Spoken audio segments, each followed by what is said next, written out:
বাদশাহ হযরত হারুন রশিদ ও তার বিবির আজব ঘটনা। একদিন বাদশাহ হারুন রশিদ তার বিবিকে নিয়ে বাগানের মধ্যে বসেছিলেন। পূর্ণিমার চাঁদ ছিল সেই রাত্রে। পূর্ণিমার চাঁদে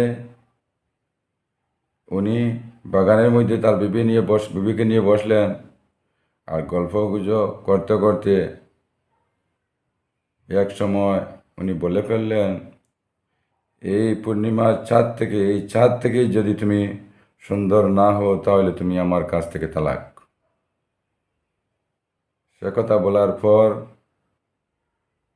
তার বিবি বলল, এ কি করলে তুমি সেটা বলে উনি তার কাছ থেকে উঠে ফেলল। তখন বাদশাহ হারুন রশিদ বিবিকে বললেন, তুমি কাউকে বলিও না, আমি যে হঠাৎ বলে ফেলেছি সেই কথা উলামা একরামকে নিয়ে আমি বসবো আর বলবো সেটা কি তালাক হয়েছে কি না। যদি তারা বলে তাহলে এক ব্যবস্থা নিব, এখন তুমি কাউকে বলতে পারবে না। যাই হোক, পরের দিন উলামা একরামকে দেশের বিশিষ্ট উলামা একরামকে উনি দাওয়াত দিলেন। বিশেষ কাজ আছে বলে উনি উলামাদেরকে ডাকলেন। তখন দেশের বড় বড় উলামা একরাম, মুফতি, মুহাদ্দিস সকল তারা আসলো, বৈঠকখানায় বসলো আর উনি বলে ফেললেন,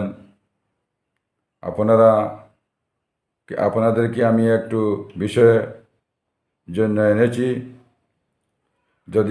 যদি বলে ফেলে এই চাঁদ থেকেও সুন্দর না হো, কেউ যদি বিবিকে বলে চাঁদ থেকে সুন্দর না হো তাহলে তুমি আমার কাছ থেকে তালাক। এখন আপনারা বলুন এই তালাক হবে কি? তখন তারা বলল, কে এই কথা বলেছে, আপনি কি?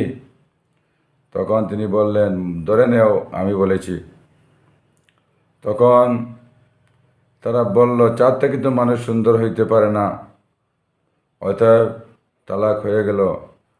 কিন্তু তাদের মধ্যে একজন যুবক ছিল, সেই যুবকে বলে ফেলল, না, সেটা তো তালাক হয়নি। তখন বড় বড় মুফতিরা বলল, তুমি কিসের ভিত্তিতে বলেছ তালাক হয়নি, তুমি দলিল পেশ করো। তখন সে যুবকটি বলল, যুবকের নাম আবু ইউসুফ, ইমাম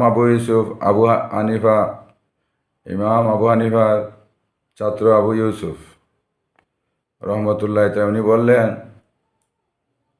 ঠিক আছে, আমি দলিল পেশ করব, যদি আমার ভুল হয়ে থাকে তাহলে আপনারা সমাধান করবেন। বলে তিনি তিলাওয়াত করলেন। তিলাওয়াত করে বললেন, দেখেন, ইন্নাল ইনসান লাফি খুস ওয়াত্তিন ওয়াজ্জাইতুন ওয়া তুরি সিনিন ওয়া হাযাল বালাদিল আমিন লাকাদ খালাকনাল ইনসানা ফি আহসানি তাকওয়িম। সেটা বলে ফেললেন। আল্লাহ বলেন নাই চন্দ্রকে সুন্দর করে বানিয়েছেন, আল্লাহ বলেছেন সবচেয়ে সুন্দর করে বানিয়েছেন মানুষ। মানুষ সবচেয়ে সুন্দর, সৃষ্টির মধ্যে সবচেয়ে সেরা মানুষও আল্লাহ তাআলা সৃষ্টি সুন্দর করে বানিয়েছেন। তখন উনি এনার কথা শুনে ওরা সবাই মানিয়ে নিল, আর হারুন রশিদের বিবি আর তালাক হলো না। তারপরে আবু ইউসুফকে উনি দেশের কাজী নিয়োগ করে দিলেন। পুরা দেশের জন্য প্রধান কাজীর দায়িত্ব আবু ইউসুফকে তারপরে দিয়ে দিলেন।